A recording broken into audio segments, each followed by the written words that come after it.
Welcome, Joy, to Linea Rock. We have Joy Tempest of Europe. Hello there, thank Hello. you. Yeah, hello. Welcome back to Italy, actually. Yeah. Europe is a special band for Italy, and Italy has always been a special place for Europe. Yes. Which are the best memories related to our country that you have in your heart? Oh, there's so many. We've toured here ever since we started. Well, ever since Final Countdown, anyway. Those shows were amazing. I mean, I remember in the beginning there we had to, in the middle of the show, we have to stop playing because the audience were too loud. We felt like the Beatles. Yeah, exactly. Because we were just like, okay, let's just sit here, the drum riser, and listen to these beautiful singing. No, it's always been a great relationship between Italy and Sweden, and also between Italian fans and Europe. So over the years, we have a lot of great shows. You know, Rome has been a good place for us too, and Milan, of course. But there's so many other cities as well we played in. Great fans in Italy, great fans. Which is the band that you are most proud to share the stage with today, if you know the bill? Actually, it's your second time in Italy with Whitesnake. Yeah. So it's great to play with Whitesnake again, because last time we had a great time with them, and I was up singing the song with David, I think. It was a surprise. We were standing side of the stage, and Doug Aldrich came, oh, David wants to know if you come out and sing a song. I don't know. I was sort of standing there sort of drinking a beer, but in the end I went out to sing a little bit on Still of the Night. It was great. Yeah. Mr. Big also we used to hang out with a bit in San Francisco because we had the same management in San Francisco, and so we know them a little bit, so that would be it'd be exciting to see them.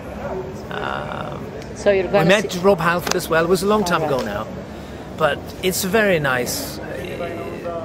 It's nice lineup tonight. You know, it'd be great to see some of those guys. And that's the good thing about festivals. You meet friends. Yeah, it's great to hang out backstage and have a whiskey. Since you very first started, music industry has changed dramatically. How this affected your musical direction after the reunion? Well, we just have to work harder on the website. It's very cool how close you are to the fans these days. We used to have a fan club in San Francisco or you know, other places that answered our letters, and you never really got that close. Yeah. But these days, with the internet and EuropeTheBand.com and the forum, we know what the bands are thinking, and we know how they feel, and it's really cool. So that has changed a lot. We plan things a bit better because we have families at home, so the touring is a bit more planned, and we don't go out touring for 1.5 years, you know, on a whim. But it's great though, because we're friends since we were teenagers, and we really appreciate this job now. You know, we don't take it for granted. You know, work hard and realize that we have the best job in the world. I actually have the best job in the world, being a frontman with the best musicians I know in a great band. It's a good life. Some people consider Europe today a very different band than Europe in the 80s. I mean, the period of your biggest success. Almost another band, actually. Is that a compliment for you? I mean, that means that you've grown a lot, or what? How do you take that?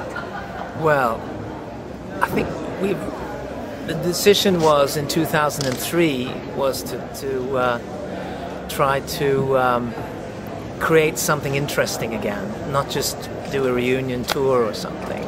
So it's been a journey for us to learn everything, you know, the craft in the studio, how to mix, how to master, how to record better, produce ourselves, and the business side we're more in control of and everything. So there's a lot of things that changed in the band, but we're still 5 guys that have one soul and love to play together, and we're lucky because we have great fans. Are you working on new songs while you're on the road, or it's difficult to do that?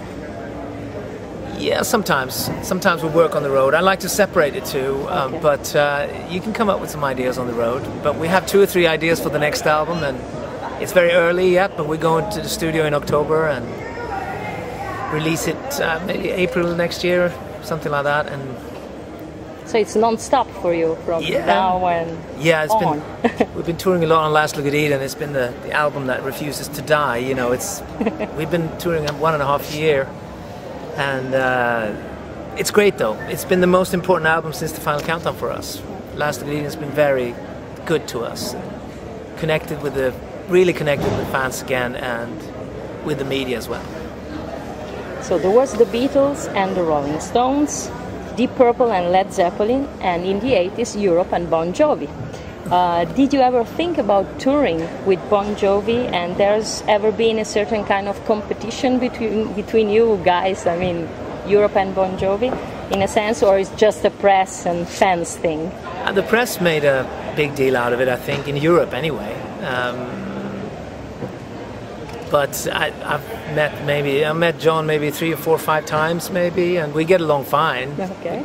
You know, talk about Thin Lizzy or something like that. You know, we're pretty much the same age, so same influences and stuff like that. But no, it's been cool. You know, they came around at the same time. But you have to remember, Def Leppard they were around as well, and they were sort of opening.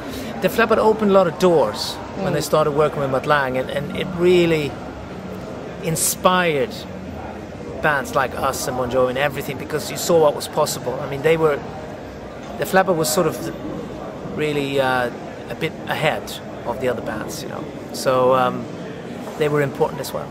And you opened a lot of doors as well as Europe, in Sweden, because you've been the greatest rock band out of Sweden, and I mean, there wasn't, you know, a hard rock culture from your country maybe before Europe. So do you feel a big responsibility for that? Because it seems that now all the hottest band in the rock business comes out of Sweden. So how do you feel about that?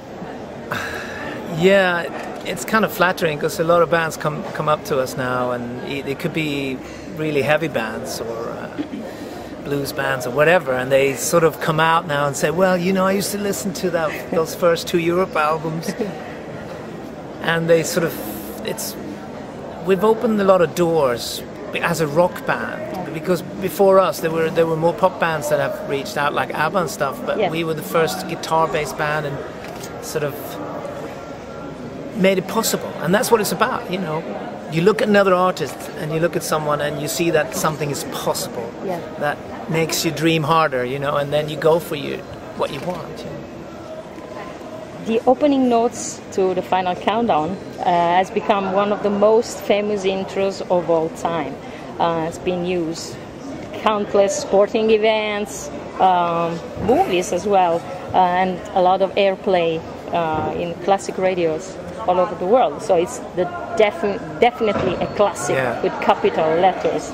How does it feel for you, and did your approach to the song change through the years, since, you know, it has become so successful and famous? Well, the funny thing with the Final Countdown is that to us it's an album track. We have a different relationship to this song than a lot of other people have. It's Final Countdown has meant a lot of different things to different people. But to us, it's an album track, it's part of us, it was an important track for us. We wanted an opening track for our show, for our album, so it has, we feel warm about it, you know. It's a great song to play live, and I don't think we sing it in the shower or, you know, play it in the car or anything, and we don't have to rehearse it, but we do really love playing it live. It was meant for that. It's a great explosion and connection with the audience. And you never cut it from the set list since it came out? No. Never happened? If we do a real show, a long show, we've always played it. But there's been maybe acoustic performances and stuff, shorter gigs, maybe we haven't played it. We were joking about it earlier, you know, what if we played our set too long and the promoter came out and said, cut it. Yeah, but we got one more song, man. That could be quite funny though. We were thinking that would be, let's try to do that, because it'll go down kind of a funny thing in history, I think. And does it give you still chills when the intro starts over? Or?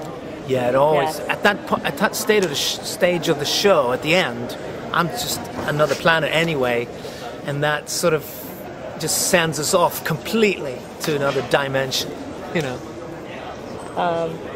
Do you ever miss, Joy, your long blonde and curly hair, especially when you're on stage? for all those moves, rock moves, you know? Never? Not really. I mean, in those days I wanted to look like Robert Plant. You know, he was my hero, and I think I did a pretty good job out of it. But it's more relaxed now, you know. We just turn up the amps and rock, you know. Okay. Thank you so much for your time, Joy, and hope to see you again soon. All right. Thank you. Thanks. Thank you. Yeah.